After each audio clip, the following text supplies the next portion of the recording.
everyone, Jeanell here. I am with my friend Kaurina Danu, who is an emotional well-being coach for moms.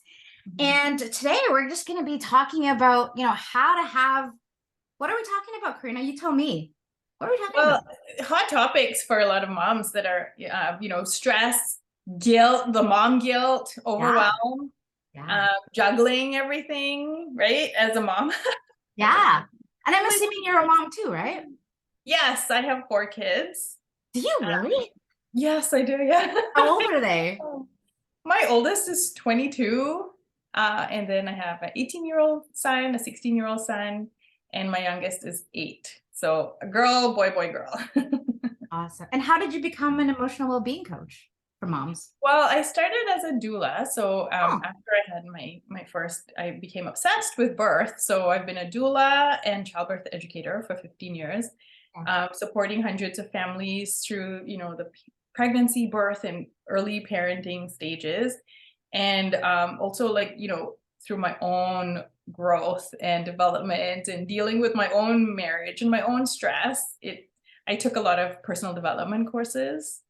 As that's where I met you as well, through a personal development course, right? And I discovered the world of coaching and how powerful the world of coaching is.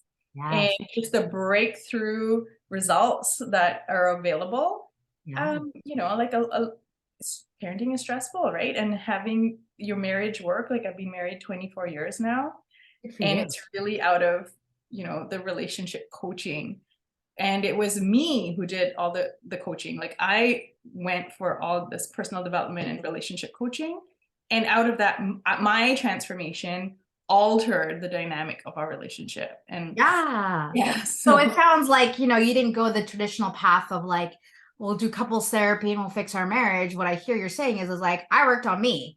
And therefore that sort of bled into every other area of your life, and including your marriage. So yeah. Powerful in parenting, powerful in my marriage, and just the ability, the confidence to juggle everything, right? So out of that, years of that, and then learning to be a coach myself and taking multiple different trainings, as well as emotional healing. So that's what I love. I love, putting it all together and dealing with emotions, because I feel like emotions are just not dealt with enough, but everything is encompassed inside our emotional well-being. And I think that we are just starting to really embrace emotions. I feel like COVID was kind of the catalyst for that. What do you think? What are your thoughts about that? That definitely brought to the surface a lot of unworkability, right? And so now people are having to deal with things that they could easily push under the rug. And I think there's been kind of like this awakening as well, inside of having to no longer having the luxury of running away. Or I think that running away looks like distractions, right? So in the past, right, if your marriage wasn't working, you just went out with your buddies, you played basketball, you went to the bar. You can work, right? Overworking. And then COVID happened. And then we were all forced to be in the same house and not go anywhere, and then actually have to confront, like you said, the unworkability and perhaps the level of disconnect that we have with the people we live with and are in our families.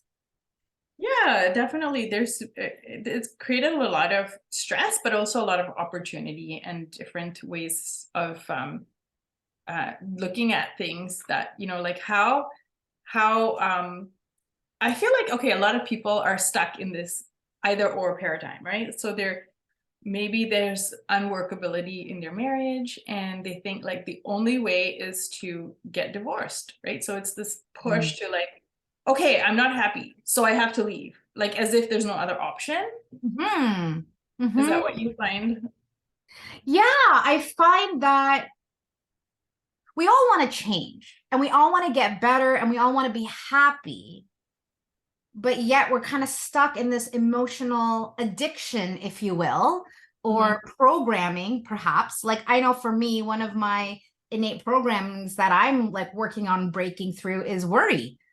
Oh, And I yeah. sometimes ask myself, like, who would I be if I was not a worrywart? Like I'm the eldest of three. I'm the first generation from, immigrant parents who had Yeah. like no money. And so I feel like I've had to be a certain kind of person in Yeah. order to survive that. But like now, life is great, and there's still this old experience I'm having of myself called not enough, or called, I'm Yeah. scared or I'm worried. And it's like, well, why do I feel that way? I don't have a reason to feel that. I just feel that. And so that's why I use the word addiction, is because it's like we don't want it, and yet we keep continually um recycling, I guess, these old emotions. But I Yeah. think part of it is that, in my opinion, a Yeah. part of it is that we're afraid. And it's almost like we're comfortable feeling miserable because we know it. We're familiar with it. It's been there for so long, maybe decades. Mm. Whereas even though we do want to change, that change is on the other side of what we know, right? And it's scary. Like as humans, we want certainty. We want Yeah. safety. We want comfortable. But everything that we want, these other things, is on the other side of that. And so Yeah. I think we're trying to kind of figure out, yeah, how do I get to where I want to go without very little risk? And so I think that's why so many of us avoid rejection, avoid failure, Hmm. because of this sort of perception that if I don't get what it is that I want, that I will be a failure or rejected. And for some people, that's like worse than death. Yeah, totally. Yeah, Right. like, yeah, I don't want to be disappointed. Right? And so you don't want Yeah. to. Let's talk about moms. Like, why do you think it is that moms are, well, I feel like I would say women in general, but moms are definitely like, Yeah. that's another level, because not Yeah. only are you dealing with your own stuff and your husband's Yeah. stuff, but now you got all these little people that you gotta like make sure you keep alive, first of all. Exactly. Right? And then how do you provide for them, not only just from the basic, food, clothing, shelter, but like how do you make yourself available to them emotionally when Mhm. you're already like spent and tired, and you just came home from work and you just finished cooking and you're running on 3 hours of sleep? Exactly. Yeah. There's like a fundamental drive that we have to take care of our children's needs, right? And their emotional needs as well.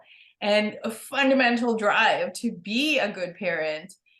And then on top of that, like innate is like these societal expectations on moms of like being a perfect mom almost. Like they don't name it being a perfect mom. They call it like being a good mom, but really like it's it's such like unrealistic expectations Yeah. because realistically, like to look after small children requires a lot of team effort. And human societies tended to be extended families where there's a lot of different adults, so it's not all in the nuclear family or like one parent or two parents. So there's a lot of stress on moms and dads.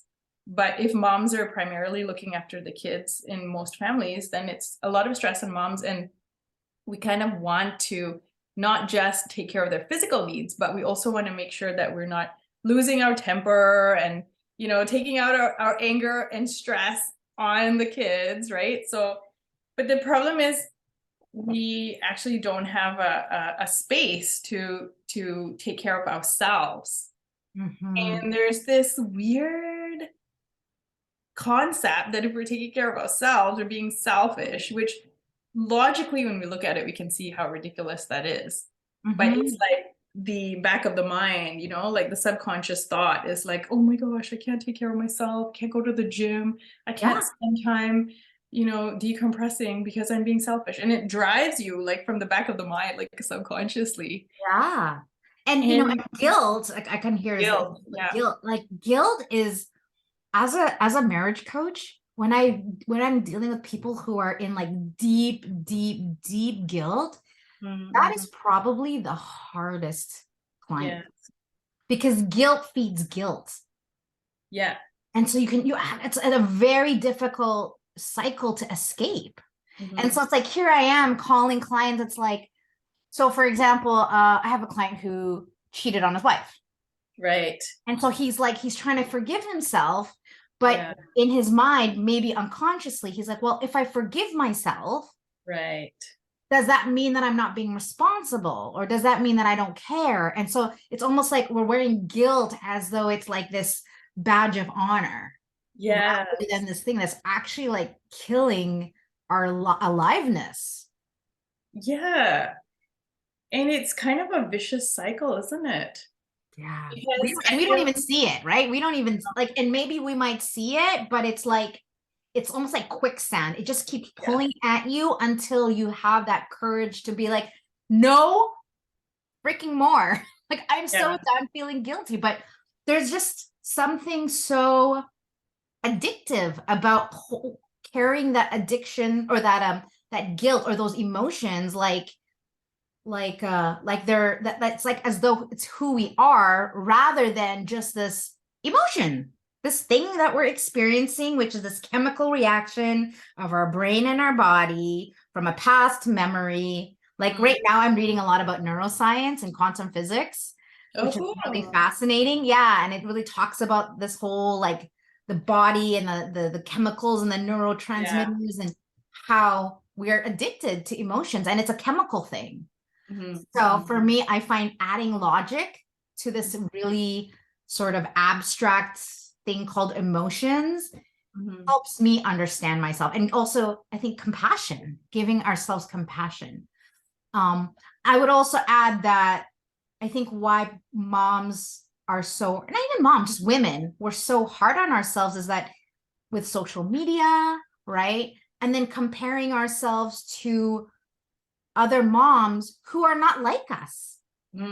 Right. So it's like, here I am as a full-time worker, and I have, like you said, 4 kids, and I'm comparing myself to this mom who doesn't work and her house is always clean. Yes. Right. And she's always in a good mood. And then we look at ourselves and we're like, oh man, I can't do that. And she's got her makeup done up, and she's obviously showered, and her house is clean, and her kids are all well behaved on the outside. And then there's that comparison. Yeah, that's a good point. Yeah, comparing when you can't really see what else is going on in their life. You know, sometimes a mom is doing everything, but another mom might actually have, you know, her family support and XYZ. Like she has support going on in the background, but you can't see that. And you're like, oh my gosh, I'm failing because look at her. Yeah.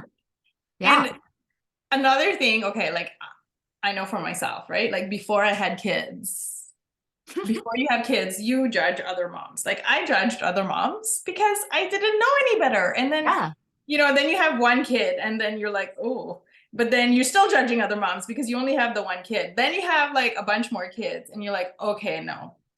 Everything that I judged moms for before I had kids, I take back and I apologize to everyone. And so that feeds into the guilt because before you have kids, you have these judgments of other moms. And then when you're a mom, you find yourself doing the exact same thing and being in the exact same difficult situations. And you're like, then you start judging yourself. Yeah. But really, when you have a look at it, you need to apologize for all the judgments that you've had of other moms because they're unrealistic. Yeah. Really, a lot of them are unrealistic, you know? Yeah. The mom who's got the screaming toddler in the store and you're like, if I was a mom, I would be like, I would raise my child better than I wouldn't let her scream in the store. Yeah. Yeah. And then you have the 2 kids and like one of them's throwing a tantrum on the floor because he couldn't get a chocolate bar in the supermarket. And everyone's staring at you and you're just mortified. And you're that mom now. And you understand that you can't control that your child is throwing a tantrum. Yeah. Yeah, absolutely. And so let's talk about like emotional needs of moms, because here you got, like, I don't have children, so I can't relate to this, but well, I can relate because we all have emotional needs, but so here you are giving to all your children, your husband and your mom and your blah. How does that start to, how do you know when you're not feeding yourself? Like, what were the signs for you? Yeah. And what are the signs that your clients see for themselves when they're like, okay, something is up? And then how do you actually help them? Like, what does that look like for you in your coaching business? Yeah. Yeah. Good question. Yeah. It's like, so moms tend to be able to go without for actually a few years. You know, they can have their child, they can be sleep deprived, they can put everything on, you know, like their job and their relationships and their baby and their, you know, growing child, um, front and center for actually quite a few years before things start to break down internally, right? And sometimes it might be the second child or the third child, or maybe it's like, oh, now you have an elderly parent that you have to look on, after on top of your, you know, like something just snaps and you're like, now you're in burnout mode, right? And you're so depleted. And then you start losing your temper on the child. And then you start to feel guilty because you don't want to be the mom who's losing your temper. Yeah. And that guilt is a vicious cycle because you feel guilty, which makes you feel even worse, which actually adds more stress and actually causes you to lose your temper more. So it's a vicious cycle. So that's why guilt is not helpful. Yeah. You know, you want to actually get out of that cycle, right? And so the way to do that is to really understand, and that's why coaching is so helpful, because when you're in it, you're in the cycle. You can't, it's just like more stress, more anger, more guilt, which leads to more stress, more anger, more guilt. Yeah. Having the coach is having the outside perspective. That's an expert perspective. Yeah. That can help you see clearly, because when you're talking to your family members, you know, and you're venting to your friends and family, they don't actually have the expert perspective of the clear listening, which is where coaching is so helpful, because it's providing this clear listening. You know, like so much is possible when you have clear, unjudgmental listening happening. Yeah. So then you're able to see what your true needs are, your emotional needs. So there's so much cliche about like, oh yeah, you just need to have more self-care time. Oh great, another thing to do to add to my list. What am I supposed to buy? Some candles and like spend an hour in the bathtub with some essential oils and some music? Like that might make me feel relaxed for that hour. And then I get out and still there's screaming kids and dishes in the sink, right? Like it's not a long-term fix, right? Yeah, it's like this band-aid, which, you know, it's great, but like you said, at the end of the day, it's still there. You haven't actually, you've just kind of distracted yourself. You know, I'm reading this book right now, and a lot of it, what he's talking about is distraction and how we as people, when we've got some emotional stuff going on, we distract ourselves, whether that's drinking, smoking, porn, gambling, eating, right? But shopping. Yeah, I think for moms, a lot of times what we'll do is we get into this like the doing, right? Well, maybe if I just do more, if I do PTA, if I, you know, I'm more involved with my kids, then I'll feel better. But again, it's just a distraction. And I think so sometimes we kind of actually need to slow things down and just be like, okay, what's actually going on with me in order to speed things up? Because I feel like sometimes we're so uncomfortable with being in that icky space that we just want to escape it. And I, you know, I can totally relate to that for sure. It's like, oh, I'll just turn on some great music and I'll get in a good mood. And sometimes it works, but there's times where you're like, okay, I'm clearly avoiding something.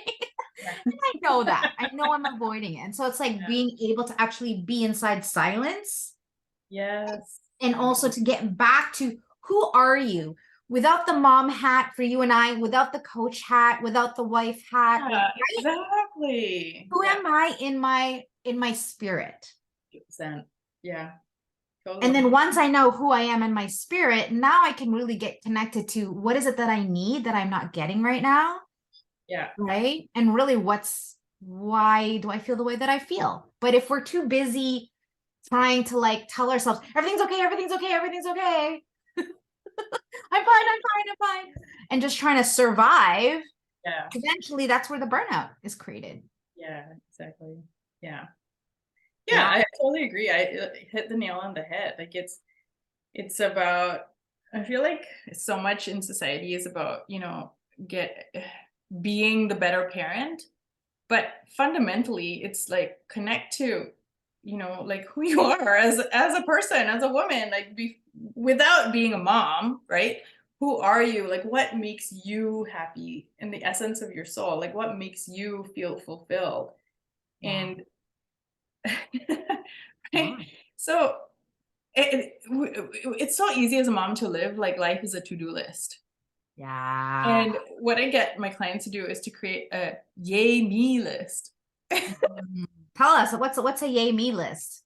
So we have our to-do list. Okay, yeah. And you tick it off. And sometimes a lot of the times you tick it off and then there's like a long list of things that you haven't got to. And then it's not satisfying because you're like, oh, well, now I'm a failure because I didn't even do my list. So it's another thing to feel bad about. But if you have a yay me list, then you're celebrating each Uh-huh. thing that you do and you're giving yourself that like yay me, like I did 5 dishes. Yeah, I took a Laundry, shower today. That is took a a shower, huge brushed my teeth. Yeah. brush my teeth. Eat hot food. Yeah. My Yes. sister was telling me, she's like, I didn't eat hot food for like 2 years. I was like, really? That's crazy. Right. And perhaps like what you're pointing to is like we've created this society where it's like we have to self-sacrifice completely in order to be a good person or a good Mhm. mom. Good mom. And I Yeah. think that, to a point that's works, but to the other extreme, Yeah. it really doesn't work. So let's talk about like communication, because I think, having the needs and knowing that you have the need and identifying that, yeah, I need more love for my kids, or I need more love from my partner or my mom. How do Mhm. we like communicate that? Mhm. How do we communicate it in a way that doesn't sound really pathetic, Mhm. but is also really like empowering for us, and that the person that we're asking that, hey, I need more from you, how can we say that in a way Mhm. that is empowering for them, that they see Mhm. it as an opportunity rather than a complaint? This is the work that I do with couples. Yes, yes. I know it's so important because a lot of the stress in parenting is also like stress in the relationship. And so that's why people need your services as well, right? Because you want to have like that space for building a strong relationship so that you're not taking your stress from the relationship out on the kids, right? Yeah. Yeah. Mhm. So one of the I guess lessons or distinctions that I go through with my couples is, if your partner has a complaint, we often look at the complaint as there's something wrong with me, or I'm not doing my job, or I'm unloved. And that's how we get defensive. Well, what do Yeah. you mean? Um, and two things I say to them. Number one, however your partner feels, that's their emotions. They're allowed to have it. It doesn't mean anything about you. They're just dealing with their own stuff. And your job is to love them and support them through it, not to fix them, not to, but really just to let them know that, hey, I got you. I Yeah. got you feeling this way, and that's okay. Where I think in the past it was like, don't cry, don't be upset, don't be angry. I know for me, my upbringing, I'm a Filipino Catholic. It was always about be kind, be nice, be happy all the time. And so I really suppressed a lot of the stuff that I was dealing with, because I was like, oh, I'm not allowed to feel that way. I have to be happy. I have to always smile. I always have to be, right, be the good girl. Yeah, yeah, yeah.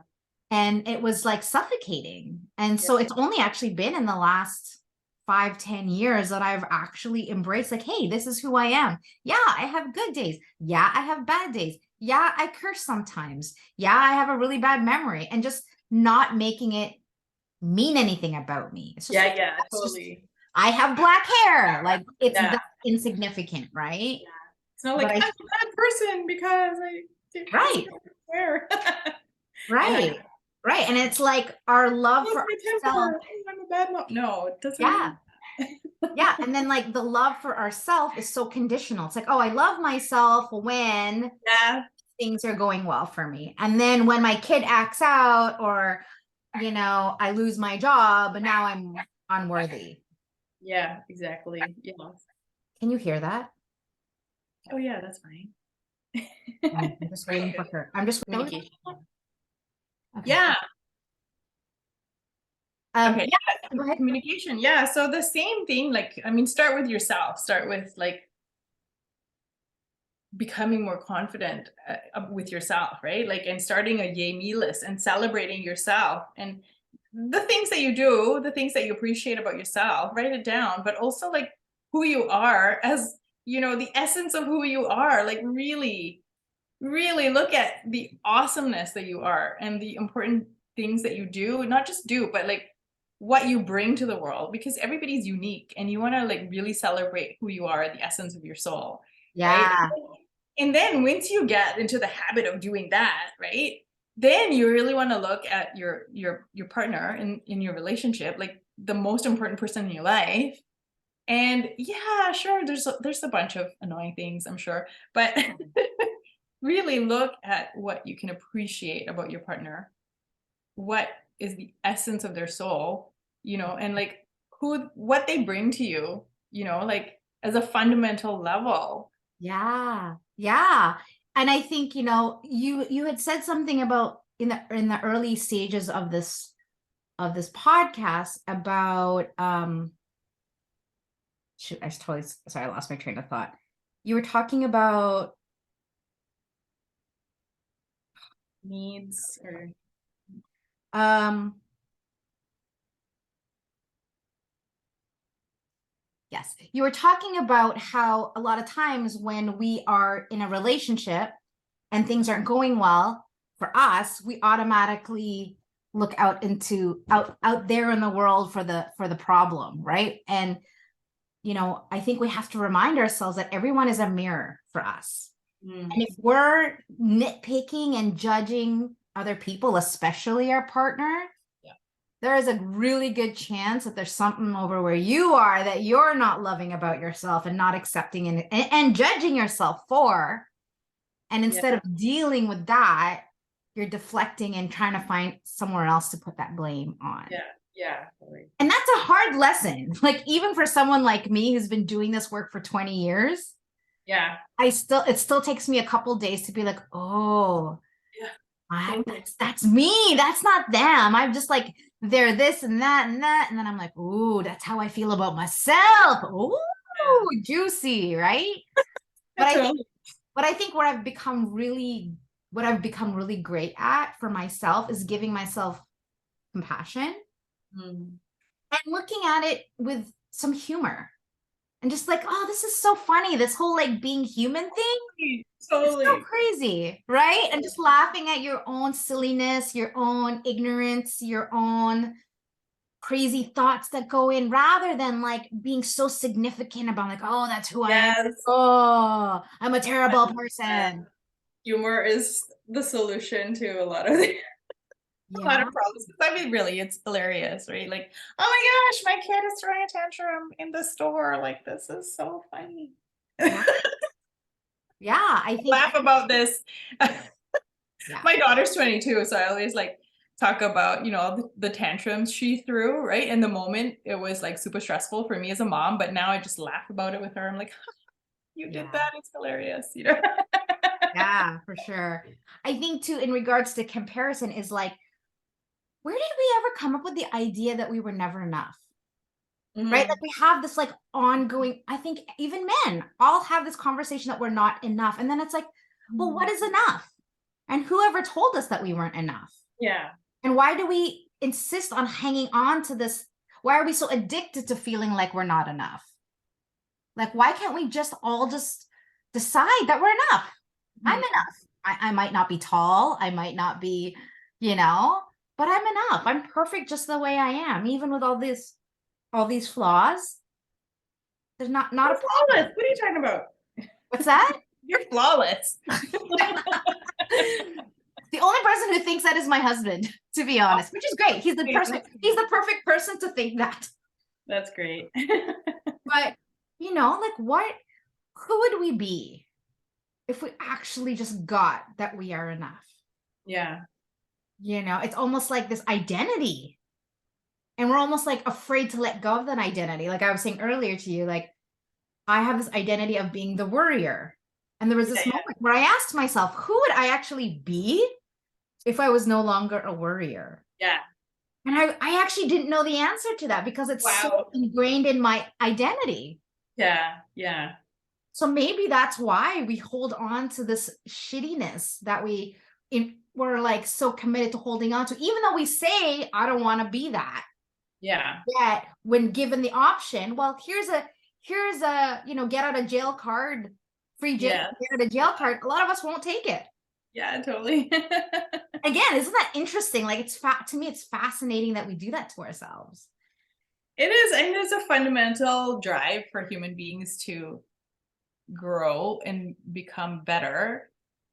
But the negative side to that is this perpetual feeling of not good enough, right? So, Yeah. So do you, in your opinion, going back to the topic about emotional well-being with moms, do you see that as the thing, or do you think that there's something else underlying, even underneath that for moms? Just from a very like general overall blanket.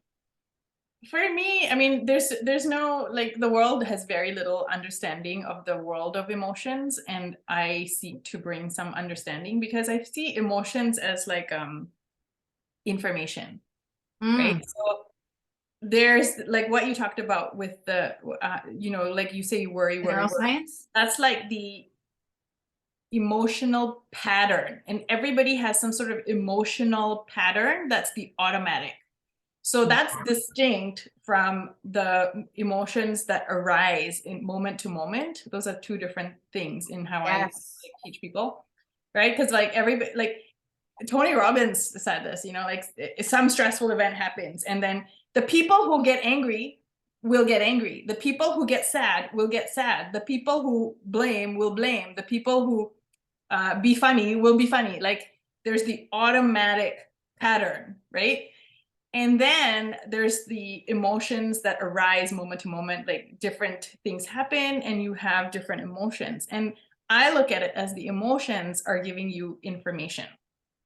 So it's like the instantaneous information that is like all encompassing. So it's like the emotions give you the information of the big picture. But when you unpack that, what is underneath it is the thoughts and the beliefs, the subconscious thoughts, the back of the mind thoughts, right? Like what's the belief that is driving that emotion?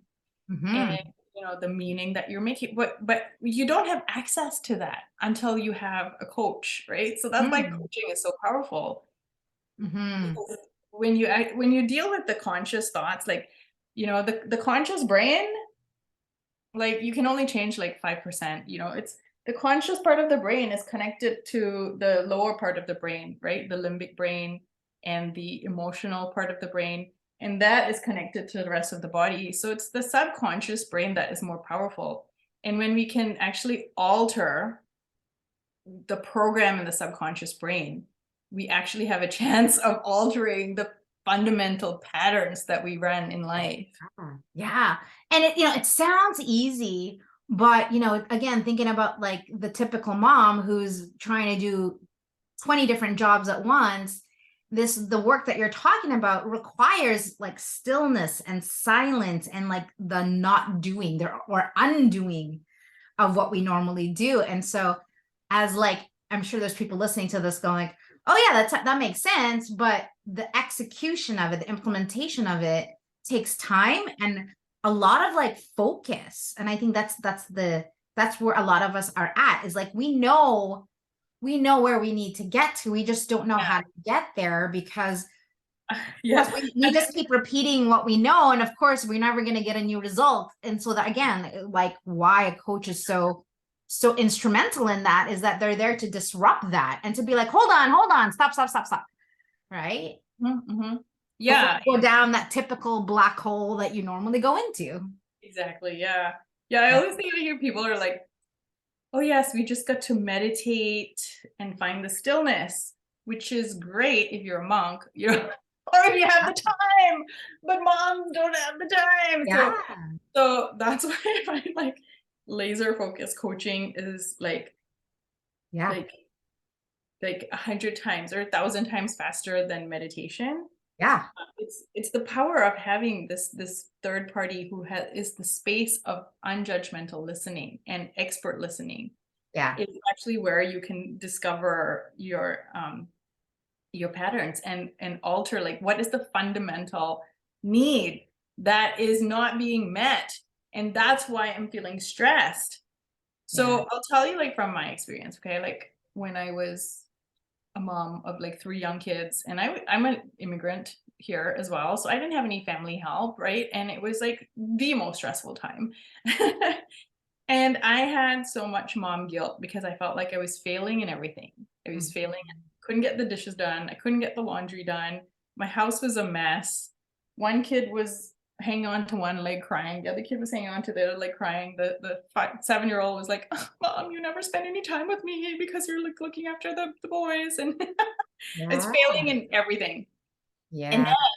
my husband would get home and he was working like 3 jobs, okay? So Right. he was working 7 days a week. He would get home and he would be like, "I just don't understand why you didn't make any dinner," you know?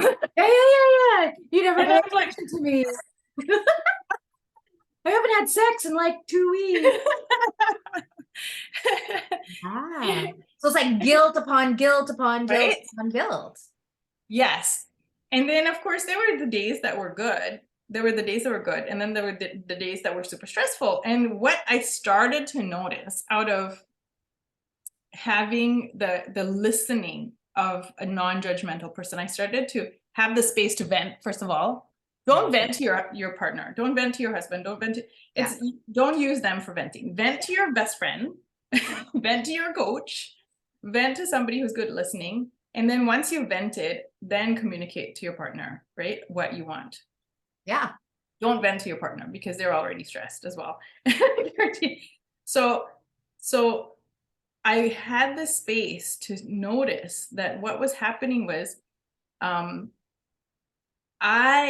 it wasn't like, okay, so my husband would come home and be like, "I don't understand why you didn't, make the dinner." Like, he didn't understand because it wasn't his experience, right? So I would receive it as a criticism of like, I'm not good enough, Yeah, right? for sure. You're a terrible wife. That, yeah. Yeah. But what I noticed, and this was where the breakthrough happened for me, was that I started to notice that I was the one who started to feel guilty because I was judging myself. And then he would come home and say XYZ, which I would receive as a criticism. When on the days that I was feeling good about myself, he would come home and have positive things to say. So I thought that he was causing me to have no self-confidence. But what I noticed was that I had no self-confidence, which was actually causing him to be more critical of me. And Yeah. that was the breakthrough moment because I was like, oh, Uh-huh. I am responsible for my happiness. Yeah. I want to blame him. Like, I really want to blame him. But fundamentally, Responsibility is so powerful, and yet very few people actually understand what it is and the yeah, power of it. And I yeah, find, like, especially working with couples, it's so easy to point the finger, and they'll go, and of course they tell me I'm totally being responsible. I'm so responsible. I'm responsible for everything. But then when I ask them to be responsible, like, yeah, but he or she, and so it ends up being this like tit for tat. Well, I did that because you did that. Well, I did it because you did that. And then it's like it never ends. And then they just start to build that resentment. But yeah. like, if they actually just got responsible, right? Especially in infidelity cases, right? Because there's something to be responsible for both people. Yeah. And infidelity is one of the harder ones to really get people to see a different point of view around it. But having dealt with so many of those kind of couples, like what I realize, and the pattern that I see is oftentimes it's because either A, they don't love themselves, they don't feel worthy, and so they're trying to find that attention elsewhere. Yeah. Or they feel so unloved and so rejected because they're, usually they're a physical touch love language and their partner is not. Right. And Yeah. so this partner's saying, I need love, I need kisses, I need hugs, I need sex. And the other person's like, yeah, not interested. Yeah. And then they go and do something crazy. And then now they're feeling bad for doing the crazy thing, even though the other person was, as married people, like if we're, if I'm married to my husband and he's like, honey, I need loving, and I say no, well, where else is he going to get it? And why would I get mad if do you know what I mean? And obviously I'm being very general right now, but that's the dynamic. It's not to blame. It's not about blame. It's Right. not about blame. Yeah. And I think that's a good thing, is that people think responsibility is blame, fault, but that's not it. No, it's not. It's very difficult to see the difference. Yeah. There is a difference, and it's a powerful. Yeah. Especially when you have parents who never took responsibility for themselves. I mean, like taking responsibility is not an easy. It's like a very, very difficult thing to do because we don't even understand it. We don't understand power and responsibility, like two sides of the same coin, right? So the automatic thing is to blame somebody else. So it's automatic, right? It's fascinating, isn't it? It is, because that's where the power is. Yeah. That's where the power for transformation is, and that's why coaching is so incredible, right? Because like that's the thing, because I see like moms, they're like, well, like I'm really struggling in my marriage and I'm really frustrated, but like my husband doesn't want to come for marriage counseling, so I have no choice. I have to leave him. But we're here to tell you that there is another way. You don't have to be miserable or leave them. Like there's other things you can do. Yeah. Relationship coaching is available, and the power of relationship coaching is that you can do it yourself. Yeah.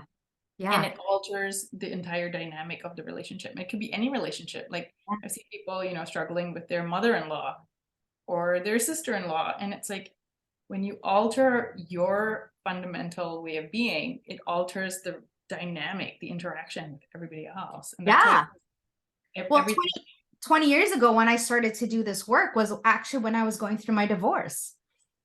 And I had this moment as I was going through the proceedings, and I was like, was it about me that I attract these kind of men, the ones that cheat on me, the ones that don't treat me well, the ones that my parents never approve of? Like, what is that about me? And that's how I started to go down this self-discovery, and and realizing like, oh, a lot of this stuff is actually from when I was 9. Yeah.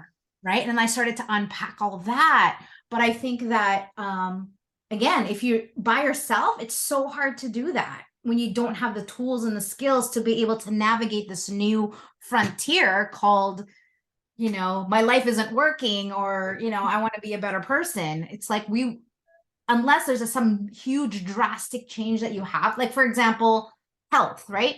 A lot of people will eat unhealthy, but then as soon as they're told, hey, if you don't stop doing what you're doing, you're going to die of a heart attack in the next 2 years. Now there's this like, okay, I'm in action, but for the most part, until that like really big thing happens, we just keep doing what we know what we're doing because it's easier that way. Yeah. Right. And I think that at the end of the day, it's really about like being present in the moment. Because I can see like having clients that are moms, they're like, I gotta do this, I haven't done this. But I think if we can just be present in the moment with our children, with our husband, we're not, if we're being present, we're not being, the chances are we're not being judgmental, and we're just actually coming from a place of love rather than fear, because fear and thoughts come from the past. Yeah. And the thing is, to be present, you actually have to take out the things that is in the way of you being present, which is you're judging yourself, and the fear of what other people are going to think of me, that is like all pervasive. And so when you actually like let that go, which is where coaching comes in, like you actually let that go, and what you find is that you can actually be present. And I had that moment, like, when I did all this coaching for myself, that I had my daughter, she was 1, and she was sleeping in bed with me. She was 1, and she had turned upside down, and she had her foot on my face in the middle of the night.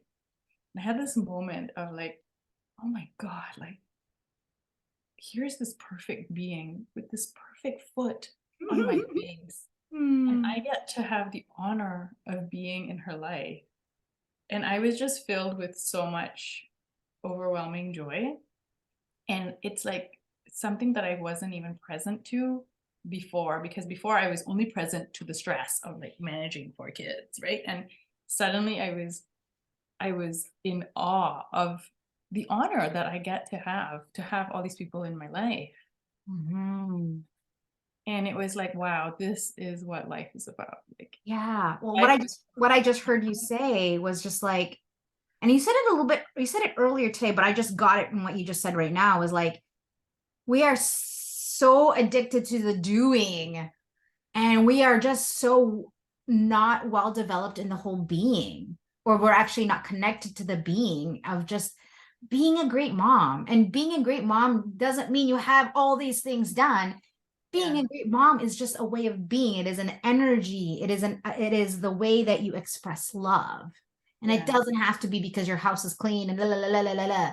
You could just be I remember I'm a super overachiever. And one of the things I really discovered about that is it's a double-edged sword.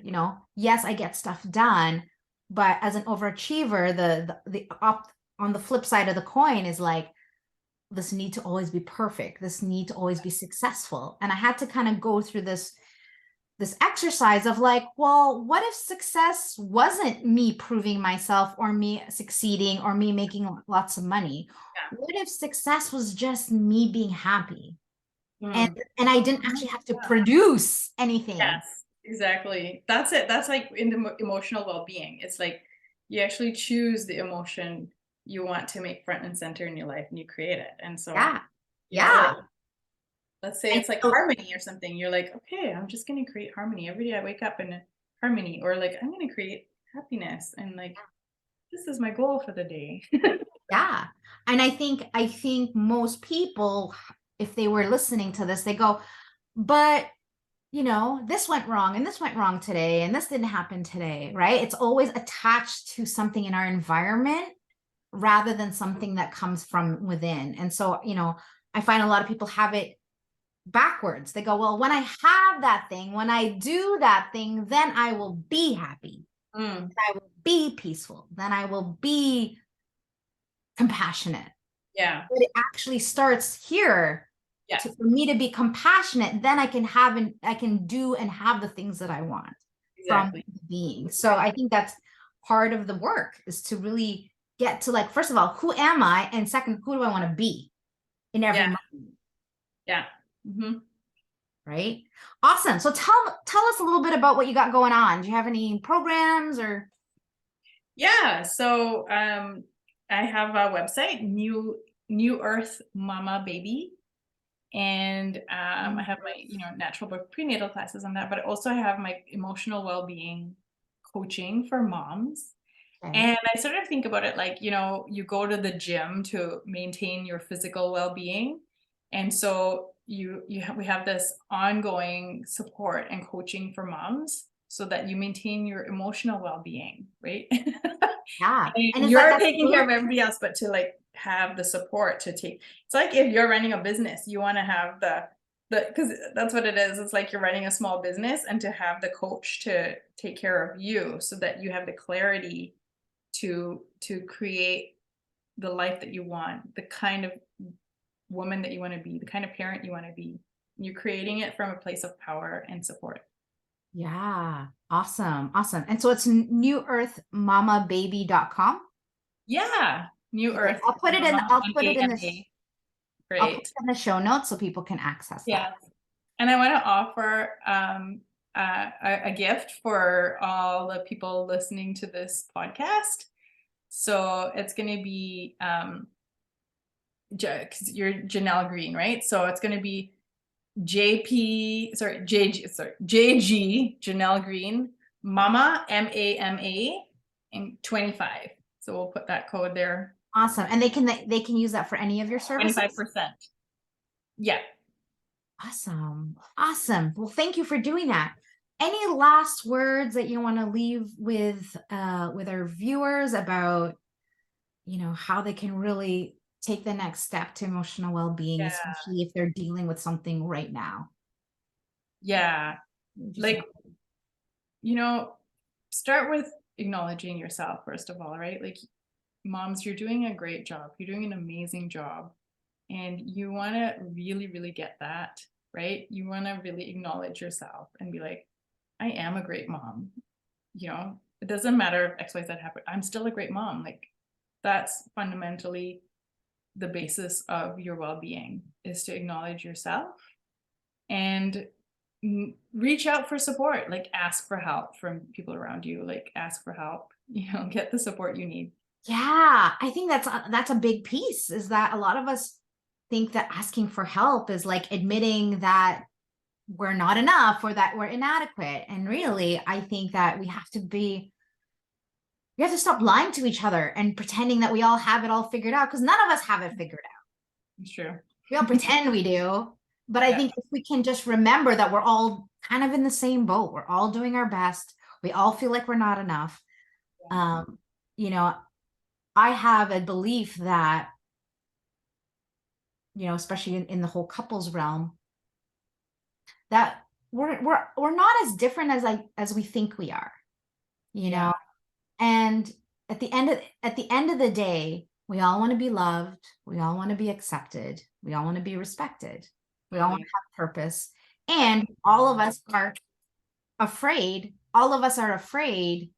of rejection and failure. And I think if we can remember that we're all kind of in that same place and we're all trying to figure our shit out, right, then maybe we can have some more compassion for each other and what we're going through. And when things don't go right, or when our partner says the wrong thing, or some sort of blow up, that we have a little bit of space for that.